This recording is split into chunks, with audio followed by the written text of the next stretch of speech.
Welcome to Joe Brooks at the Helm, the podcast where we dive into the vibrant world of art, one artist at a time. I'm your host, Joe Brooks. I'll be talking with talented artists from all corners of the industry. We'll explore their unique journeys, uncover the stories behind their creativity, and learn about the experiences that have shaped their artistic paths. Whether you're an art enthusiast, an inspiring creative, or simply curious about the lives behind the masterpieces, you're in the right place. Join me as we navigate through the world of art, guided by the voices of those who live and breathe it. Welcome to Margo In Margate's first solo show in Brighton. Woo. Woo. We're she's very lucky, obviously, and very talented, and her whole show has sold out, so I think that actually deserves a bit of a clap. There you go. So we're going to start off with a bit of a chat, which is basically just Margo and I having a little chinwag, and then we'll throw it over to the audience for questions at the end. I'm sure lots of people have got lots of questions from Margo. So Margo In Margate, aka, well, no, you're actually Margo McDade. I am Margo McDade, yeah. You have got a niece who's got a funny name. Yeah, niece called Sinead McDade. Sinead McDade. Yeah, Thank God that wasn't you. Yeah. You were born in Castle Derg in Northern Ireland. Yeah. Do you want to tell us a little bit about your early life and what it was like in Northern Ireland growing up? Yeah, I was born in Castle Derg, 1969, and I had a really happy childhood. I was always playing outside. I always had loads and loads of friends, and I just remember people being, really, really friendly. And I think the news that you see of what happened in Northern Ireland didn't reflect the identities of those people that lived there. And we were just normal people living normal lives. And people were just, loads of people were friendly and kind. And there was a lady who worked in the bakery who every time we would go on a Saturday and buy bread, she would give us all a little bun each. And just really good, kind people. Obviously with a lot of stuff going on in the background, which we would see on the news every day. And we did know people who were affected by what happened in Northern Ireland. But did you get caught up in any of the troubles yourself? Or I didn't feel like we were personally affected. We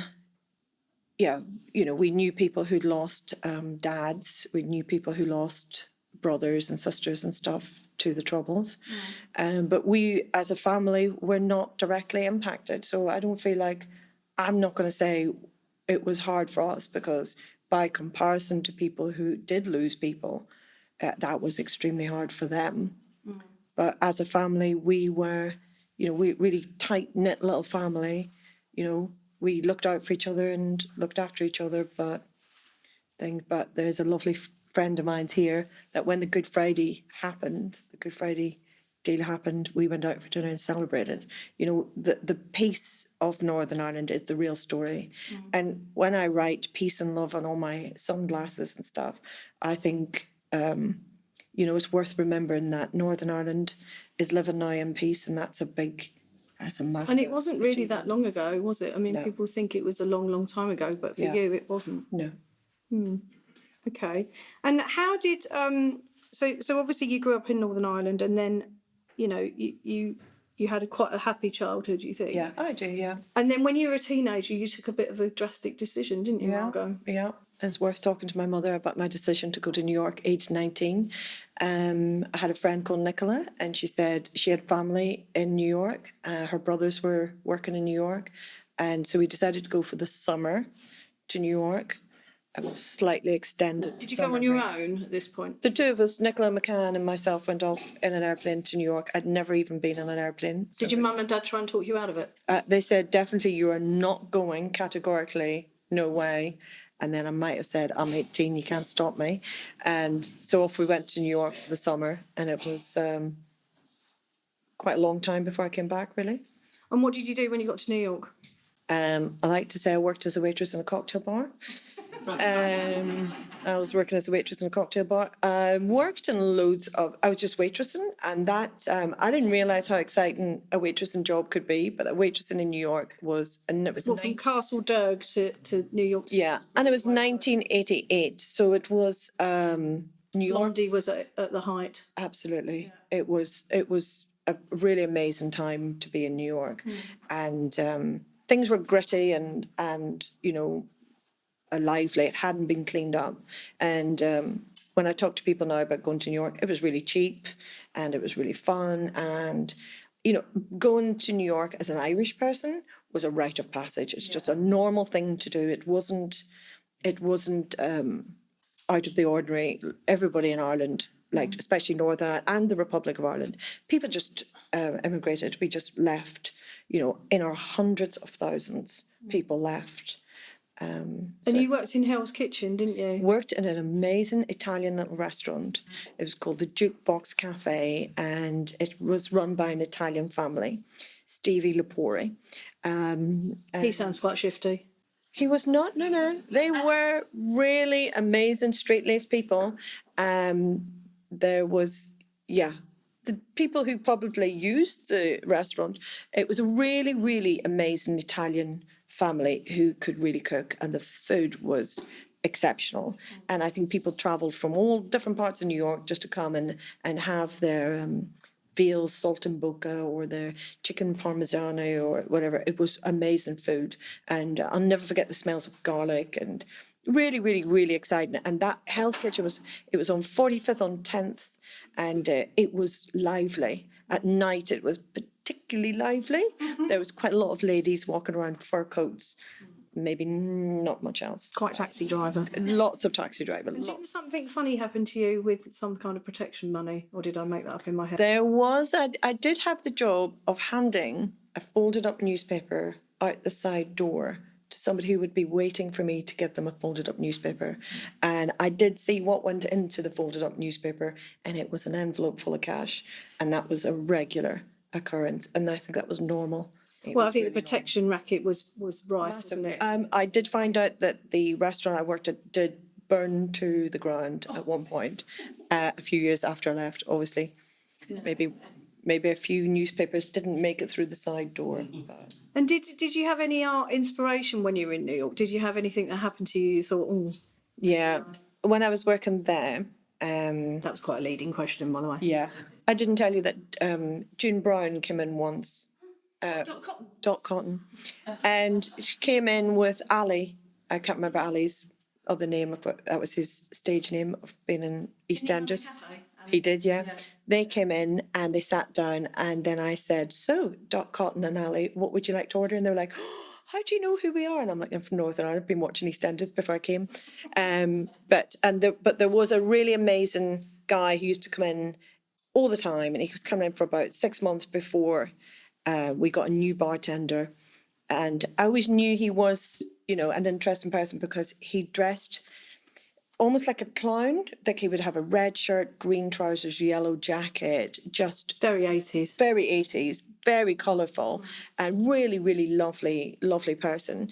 And he used to come in all the time. And then we got a new bartender. She said, oh my, do you know who that is? And I'm like, no idea. She said, that's Mark Kastabi, who'd taken over Andy Warhol's factory. And then biggest regret of my entire life, he's like, do you want to come and see around the factory? I was like, my mother said, don't trust anybody. Don't go anywhere with any strange men. And I was like, no, I don't want to have a look. But I didn't see around the factory. But he was a really and he would always say, you should just, go and make some art. I was saying, oh, I really want to be an artist. We'd like, just do it. Just go and be an artist. And do you think he had that an effect on you?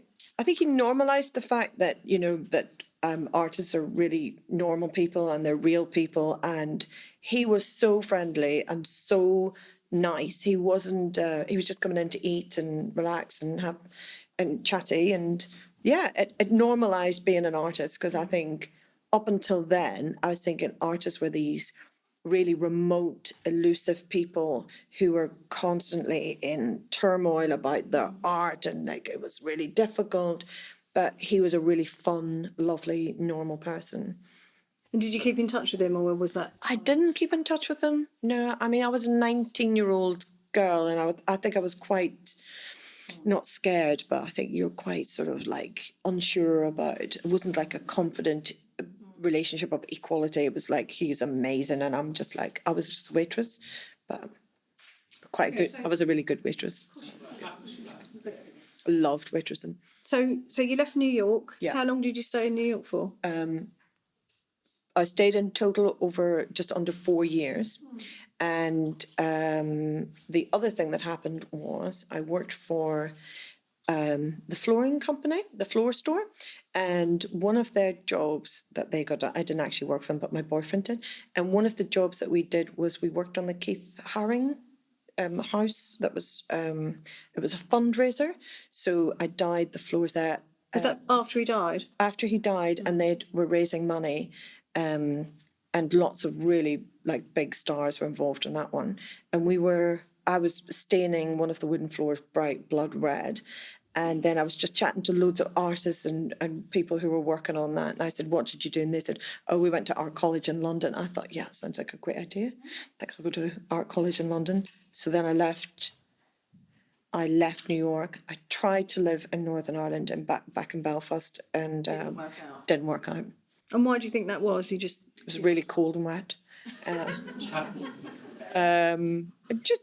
think, being a creative person, and there's no set route. There's no, it's such an open thing. And I felt like I was so lost, and I didn't know what to do with my life. I wanted to be creative. But at that stage, it was 1990 and 91, 92, nobody was making money as a creative person. There was no funding then. There was no funding. And also I never would have had the courage to ask for art funding because I didn't feel like I was anybody I wasn't doing anything. So I went to art college. I lived with both my sisters in London. I lived with my sisters, and one of my sisters here, and they really financially supported me in the way that they were able to. We shared a house together, and they did look out for me. And that was, my family have always been that really, great support in terms of I knew I'm looked after in some way. Really important. Okay, so you went to art school in London. Yeah. And then what happened next? So I took my time at art college. So I did 2 years a part-time foundation and was always working, and then did 3 years degree as well, was always working. So, 5 years. So I was 28 by the time I left art college. And again, after I was fine whenever I was at college. I could just focus on the work and making things and think. But when I left college, felt really, again, back to ground zero, completely lost. So I started volunteering at a playground in Elephant and Castle, and I did loads of art projects there. I was a community artist, and then I got paid work to be a community artist. And I just remember thinking, kids are just mind-blowingly amazing. They're so creative. They're so naturally talented. They approach art with us let's just make art. And that I found really, really inspiring. I loved being around kids. And then I sort of ended up becoming a primary school teacher, which wasn't a plan at all. And then I worked for 7 years full-time in King's Cross as a primary school teacher. So in a proper inner city. Beautiful. And there was a Guardian newspaper article about the school I worked in. It said it was an oasis of calm. It was, my head teacher got an OBE. She was an amazing woman. There was a real vision in inner city schools, I think, about how education is delivered to children. And the head teacher was a music specialist, so music. And then I worked as well as an arts coordinator within the school, and I ran after school art projects. So there was a real buzz of creativity within the school. And you've finally been given a budget. And I finally got given a budget. Yeah, loved it. Okay, and then obviously people might have seen the news this week about events that happened to you. I don't know if you want to touch on that, Margo. Yeah. If you don't feel comfortable, don't. That's a really hard thing to talk about because, the little girl who was murdered, I was her teacher, but, she was murdered with her mum, and she has sisters. And her sister got in touch and just said, thank you for remembering her. This week. And I think, that's something I will never forget her. I don't know if anyone saw the news reports on Margo this week, but you did obviously mention that had happened. But I think that when that happened, and I remember being so devastated, and I think, Understandably. yeah, and rightfully so. But after that, like nothing can touch you. Like that's the worst thing that can happen to anybody, and it happened to that family. But I thought, why would I? I think gradually, getting better with finding art again, really made me feel better. So I just started painting. So that catastrophic event basically said you said to yourself, I'm out. It changed me. Yeah, it completely changed me. It took me 3 years to get out of teaching, but I left London then after that, and we moved down to Kent, into Ramsgate, which is full of creative people. Margate's full of creative people. Yeah. And it's And we've seen that resurgence in the last sort of 10, 15 years, Yeah. haven't we, with Margo in Yeah. Margate. Okay, so you decided to move to Ramsgate.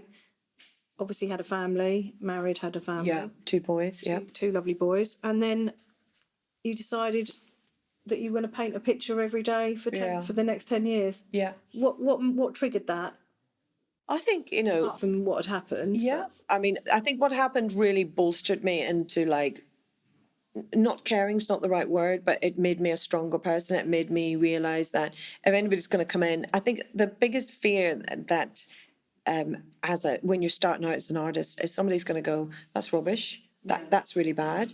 And I thought, actually, for me, it was like, people can say what they like. Actually, I feel like I'm okay. I'm working on me, and it was making you feel better. it was definitely making me feel better. It really, it's just makes me happy every single day. And I did it because I really needed something. I think I needed something really big to hold on to that was going to sustain me and make me a whole person, and not a broken, neurotic, nervous, anxious person, which is what I was. I was really, really anxious. I was really fearful, and I was really, really, really sad, and that finding art really restored loads of bits of me. And there's loads of scientific research about the healing properties of art for people who've had mental health problems or And traumatic events. Yeah, traumatic. Yeah. Do you sometimes paint more than one a day, or is it? I think I'll be honest, Margo, there's a lot of work in here. I think it's safe to say, there was an ultimatum given by my husband saying either you sell it or you get rid of it, because it was piling quite high. And I do think there was people that used to come, the girls who worked at the Turner Contemporary used to come and buy art from my house, and they'd be like, they'd tell the stories and then she pulled out another folder from underneath her bed, and then she opened the wardrobe and there was art all inside the wardrobe, and it was like a borderline hoarding documentary of the woman that was hoarding. Would it have been on Channel 5? Channel 5, hoarding. My wife, the hoarder. Yeah, why I divorced my hoarding wife, the art edition. Yeah, definitely. But I was making so much because it became, I don't know when it became addictive. I would say day 4 of the making process. And it was it coincided with the real birth of Instagram. And it was if I draw a picture every single day and stick it on Instagram, then I can see what I've made and I can look at it on my phone, and I'm going to look at it every day, and I'm going to make. And that's instant gratification, isn't it? And I suppose, yeah. And also a way of recording what you were doing and seeing it, because I think as a creative person growing up, and the photography side of art was the most difficult part of the art, because Well, you weren't trained in that. You were just creating art. You weren't trained in how to photograph it and how to make it. Yeah, so that aligned beautifully. And so I'd post every day. And also the Margo In Margate thing was that's not me. I'm Margo McDade, and Margo In Margate is this completely separate person who's not me. So Margo In Margate can do whatever she likes, because it was not disassociation, but it was a creative freedom to then just go, that's a separate person. She's an artist. Margo In Margate, She can do what she wants. yeah, the total freedom in that. Yeah. Interesting. Maybe we should all have an alter ego. I think should, yeah. If we want. Yeah, absolutely. So when we look around at your portraiture, is there certain people that you visualise, or they're people that you know? Or, I mean, I know your husband did say that. Yeah, why do you keep drawing Rebecca Schiller, and why is there paintings of Rebecca Schiller all up the hallway? And I'm like, Rebecca Schiller's your next door neighbour. No, Rebecca Sunshine is my next door neighbour. I also drew Rebecca Sunshine for quite a long time as well, and so and that was never ever deliberate. It was like, I think people entered into my psyche for whatever reason. Usually people, I and I do admire women. I think that's the thing. It usually is people that I really admire, who are funny or brilliant, which there's loads to choose from. And I find that the bit that inspires me, that sort of. Something actually quite random happened yesterday with Claire, who's here, who's been working on this show as well, front row, so Claire. Do you want to tell what happened? Because there was one male piece in the show. It's actually quite ironic. Dude in a love necklace on a plate, and was it Malcolm? So it was the only male portrait. We had one man on the walls, and sadly he was knocked off by An ITV cameraman backed into him and smashed him.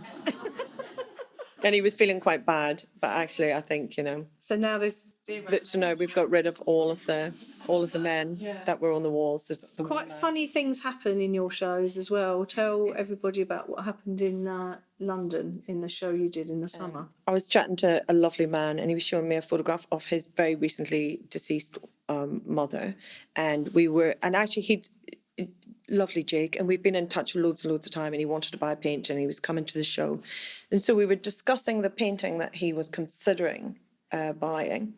And while we were talking for at least 30-40 minutes about this, somebody came and took the painting off the wall. There was somebody at the till, wasn't there, already buying it? Yeah. And somebody was paying for it at the till and thing. So then he was like, that can't happen, because I was just about to buy that one, and it looks like my recently passed mum. And then the photograph of the mum was passed around, and the lady who had just bought it needed convincing to part with it. And so there was a team of about 10 people discussing the likeness, and eventually the lady who'd bought it did. It took a while. We were there. She took a bit of convincing to part with the painting, but she did. And Jake now has the painting, and he's very happy, and he sends me regular updates of things. And it was a striking likeness. It's beautiful. Just going back a little bit, so obviously you started painting a lot, and the house is full of art. Yeah. So where did you start selling it, and why did you decide I've got to sell this now? Yeah. You're posting it on Instagram, people are liking it, they're saying blah, blah. And people were messaging me saying, where can we buy it? So I actually started in Margate about 2017, 2018. 2016. I can't actually remember the date. I should remember the date. And I did a little pop-up in the old town in Margate. And it was just incredible. People were coming in. I was selling little pictures for like 50 quid, 35 quid, 25. And I think it did completely sell out. The first week sold out, and then I replaced it and did another show. And I couldn't believe that this was possible, and it felt really natural. I mean, the ultimatum from my husband did really make me do it, because it was like, I think it reached a point where I think, and I always say this when people ask me, when you're a creative person, I think you make the art. That's the important bit. What happens will happen afterwards, but just always make the art first. That's the bit that's the most important bit of being an artist, is making art. To just make it, and then just make it up as you go along after that. And I read a fascinating fact that you sold 16,000 pieces on Etsy, is that right? It's now 17,000 since. 17,000 pieces on Etsy. Yeah. It's quite a number. Yeah, it's quite far-reaching as well. Not all in the UK. I'm always amazed. I think Etsy's a big American company. I sell. They must love you. I try not to. Etsy don't get good press, really. Exactly. And what does your family think about you now? Now they said, no, you're not going to New York. No, you're not doing this. No, you're not doing that. What do they think about you now? Well, I think, when I told them I was going to be a teacher, they were extremely pleased about that because, you know, that's a really good profession. And I think this now, I think, like me, it's unbelievable. I still think they're still in shock. And I think it's hard to take in that you can make a living as an artist. We FaceTimed your mum yesterday, didn't we? Margo did a live with BBC Radio Ulster because obviously they're so proud of you in Northern Ireland. I mean, you know, the one journalist that was hammering me last week was the guy from Northern Ireland. From Radio Ulster. And we FaceTimed her afterwards and she was in the dark. I don't understand. Got the lights switched off, you know. Energy conservation is massive in Northern Ireland, you know. But quite clearly delighted with what's gone on. Oh, absolutely delighted. And, you know, huge sense of pride. And I'm just so proud of it. You should be proud. It's a brilliant achievement. Yeah.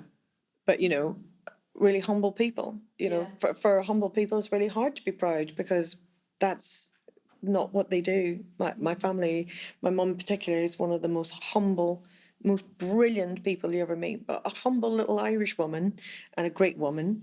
And she's a huge source of inspiration for me in everything, you know, that work ethic that comes from her. She's a worker. She's somebody who's always doing things and never sit around and be idle.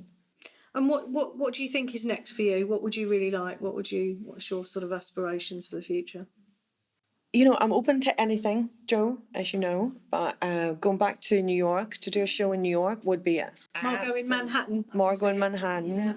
I could see that too. I just think, you know, have fun, enjoy it. Don't take life too seriously. Don't get caught up in anything you don't need to get caught up in. Just enjoy it. And I think, you know, I'm a mum of 2 boys. I love my kids. I want them to grow up and be happy people. Don't forget Minty McGinty. Minty McGinty, the dog, who's the probably the love of my life. But yeah, have a good life and enjoy it. Well, thank you for bringing this incredible show to Brighton. I think we're all delighted with this riot of colour that's brightening up the January that we're having. Yeah. Would anyone like to ask Margo a question? Yes, please, Hayley. Hi, how are you doing? Hi. So I kind of see quite a playful aspect to your work. Maybe not like stylistically, but in like your brush strokes and your colour. I was just wondering if you feel like your time in education and like your working with children kind of impacted your process? Absolutely. I think anybody who's around children, the way that they approach life, they like go in storming.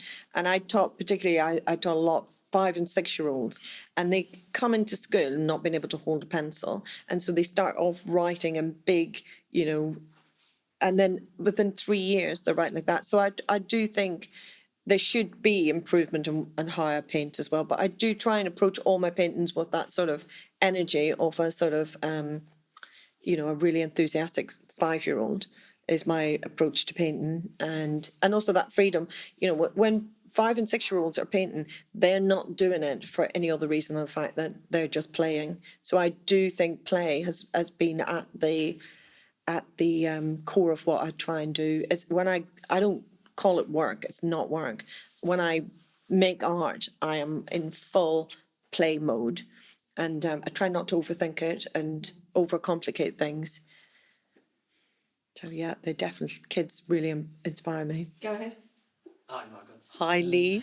How you doing? Joe touched on it earlier, but and I mean, I visited you in your studio. You did, yeah. Looking out of your window, look at that woman there with her hair. Isn't that fabulous?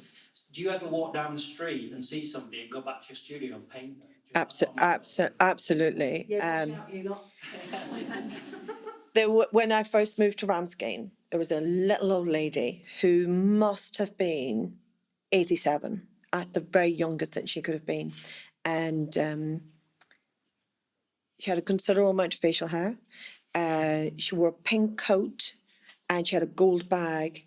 And she would sit outside the library having a cigarette. And every single day I saw her, she was happy. She was an absolute inspiration. I thought she was one of the most incredible ladies I'd ever seen.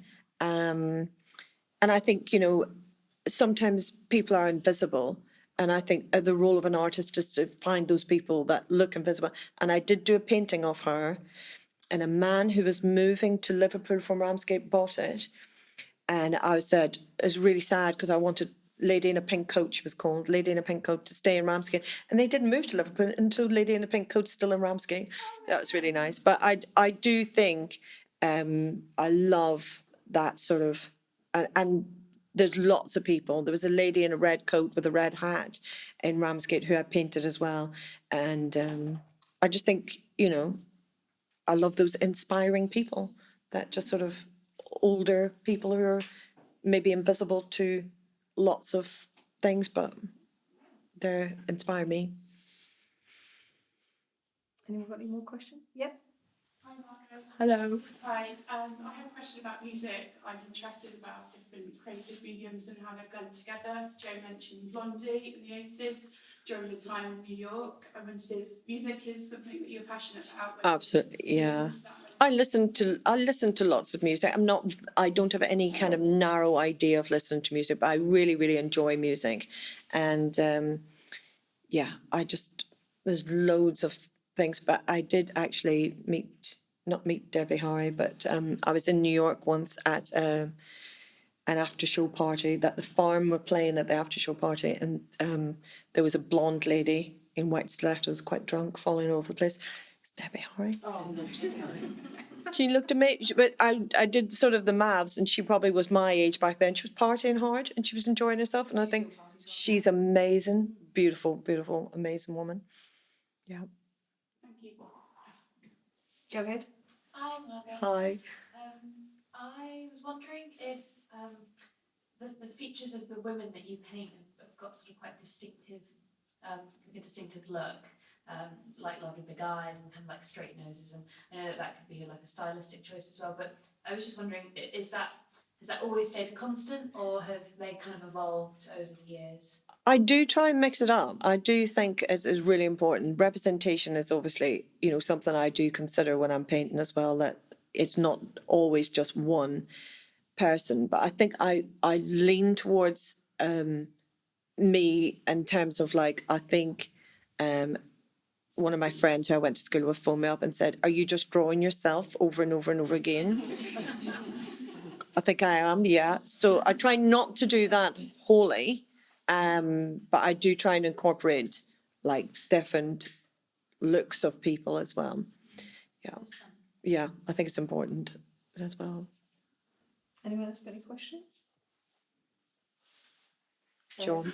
Do you ever get commissions and draw people to order, or is it always something that comes from you and then people will buy? I did, right at the very, very start, somebody commissioned me to do a picture, and she sent me a photograph of her. It was her husband and her son, who did actually look like, I do quite a lot of people in hoods. And so I tried to draw it. And I think I did about 20 drawings, none of them, because I was trying to make it look like something that it just didn't work. So I do sometimes do commissions. I am working on, someone has asked me to do a commission who's got a birthmark on their face. Would I do a commission? And I definitely would do a commission of that, because it's, I think that's quite relevant and quite nice thing to do. Go ahead. Do you ever feel the pressure to paint and create, and how do you kind of manage the expectation of the level of your work and how that's kind of seen by others?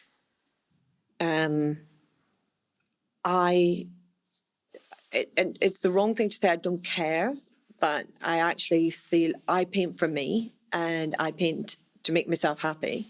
And I think because of what, life experiences that I've had, you have to get to a point where you are really, resilient's the wrong word because everybody uses the word resilient, but you just have to be yourself. And I think, I don't feel the pressure because I'm doing it because I enjoy it. And I think if I didn't enjoy it, it would look differently and it would feel differently. And I think, would I do it if I didn't enjoy it? Probably would. I don't know. But I think I do it because I love it. And everything else is a bonus. If other people like it, that's mind-blowingly amazing, but I like it and I'm doing it. And I think I am really, one thing I do, I have conversations with myself and I say to myself, I'm really proud of you. And that's something that I think is really important. We should all be proud of ourselves, and that's culturally something as, British, Irish men and women, we should be proud of ourselves. We should be happy with ourselves. I don't think we should be all walking around going, oh my God, I'm not good enough. That self-doubt. And that is a cultural thing that we all experience, be humble. Being humble is different, but I think I'm okay with what I do. I'm okay with myself. I'm going to do it. And that actually, I think I've always been naturally rebellious in that sense, like, I'm just fucking, you know. If somebody else thinks, if somebody else says, that's rubbish, I'm like, you know what? I don't care. It's about me. And I think that strength comes from quite a lot of life experience or whatever. But like, it's my job for me to be okay. And that's what I'll work on and I think becoming a mum made that really clear because I knew I want my kids to know that I'm okay, and I want them to look at me and go, my mum's okay. She's happy with who she is, because that will impact on them if I'm not. Especially mother of boys. Mother of boys, yeah, they're good boys, yeah. Good question. Thank you. Thank you. Anybody got any other questions? Why is everything, I guess, like the fringe or a bang or a hat? I don't know if you have like maybe an aversion to a forehead, Yeah. or really what that is. Do you know what? My God, yeah. I have done a few. You're absolutely right. I've done a thing. I get to a stage of the work that I do, and I call it the hair and makeup stage, where I finish them. But yeah, I hadn't realised that everybody's got a fringe. But I have done few that haven't. But you're right. I have got an aversion to a big forehead. I need to work on the big forehead, people. And I love haircuts, and I have to say I really love your blue hair. You look amazing, and you look like one of my paintings. Thanks. I like seeing. I love what people look like. I think they look really beautiful. They look really beautiful, right? Thanks. So inspiring, and you've got a fringe. Yeah. Girl in blue hair is coming soon. Yeah, coming soon. Yeah. Anybody else? Go on, she's got another one, Hayley loves it. I'd love to know what your process is like when you approach the canvas. Like, do you do a pre-sketch or? No. That somebody else asked me that, and I said I have no idea what I'm going to paint till I start painting, and it just comes. It just is really natural. Probably because I don't have an expectation, and I think that's something I think that kids don't have an expectation. They just paint, and I think that's creative freedom. I think you can do that. Go ahead. Hi, thank you for sharing your story. It's Thank you. inspiring to hear, so thank you. My question is, how do you know when you're done with a piece? There's loads that I've overworked, and I think this is a 10-year process. So at the beginning, I've ruined loads of good paintings where I've overworked them or overthought it, and so that's where I sometimes photograph paintings at the beginning, the middle, and then at the end, and I realised the middle bit is where I should have stopped. So I think that comes from experience and comes from just doing it, and I think the more work you produce, the more you understand what you're doing. And I think the enemy of the artist is not doing your art process, not doing the work. And so I think it comes, trust yourself. Yeah, just do it, and don't talk yourself out of doing things as well. As I think something I've learned from. I can talk myself out of anything, really. So I try not to. Okay. Oh, go ahead. Hi there. Hello. How do you choose the colours? Like, That's I went into an art shop recently in London, and I asked about like different variations of like white paint and mixing up colours, and he was saying it's really good because we've got such a range of colours, and I'm like, but mixing up colours is my absolute favourite bit, and I just love mixing, and like my biggest source of inspiration is going into any art shop and just looking at all the different colours available and then playing with them and mixing them up. And I think it's good because I've got absolutely zero rules when it comes to mixing up paint. Just I love bright colours. And I think living by the seaside where everything's quite, grey and the winters are bleak, and I just love then seeing colours pop after that. I mean, it really does hit you, isn't it, when you see it as a mass, doesn't it? It really does, like, yeah. Yeah, those little kids that came down, turned the corner, went, wow, and just like... One of them said, wow. I think they were about 6. Yeah. And the other one went, mummy, oh my God. Which is quite cute. It was really cute. Yeah, really, the mums really didn't cute. look that bothered, to be fair. No. Yeah, we're used to it. Yeah. Yeah. Anyone else? Go ahead. You mentioned setting out to paint every day, and I imagine there's some days you feel more creative and motivated than others. I just wonder how you approach those days where you maybe aren't as sort of drawn to paint as others, and how you kind of get into that creative Yeah. mindset. I probably was, when I went to college, I remember them saying to me, we need to see your sketchbooks. I remember thinking, sketchbooks are really, you had to do them, and that was something that was a task. And then I travel with 2 sketchbooks all the time. So actually, I find it difficult to find time sometimes if I'm moving around and doing loads of things, but I just do it every day. I have, in my bedroom, I have a little desk where I just do cutting and sticking, collage, and I do that, and actually there's a little tiny painting set that I use there, but it's so automatic now because, making a picture a day could be this size. I never ever feel like I can't do it, and also it was set up almost accidentally in the sense like a drawing a day. I've never struggled to do it. And I think because I don't have that expectation. I think if you have an expectation like you've got to draw a good picture every day, that's a different expectation. And it's like you brush your teeth every day. You do things naturally every day that are built into your routine. For me, it's like I draw a picture every day, and it's as normal as brushing your teeth. Yeah, routine. So how many artists have we got in the room? We've got lots of people who are creative. Yeah. Do you find it difficult to paint every day, or do you have blocks and things? No, that's good. It's amazing.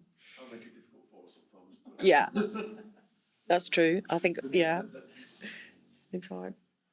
Okay, I think we're done. Excellent. Yeah. Thank you so much for coming. Thank you. Thank you. Oh, thank you, Joe. Yeah. Yeah, here's.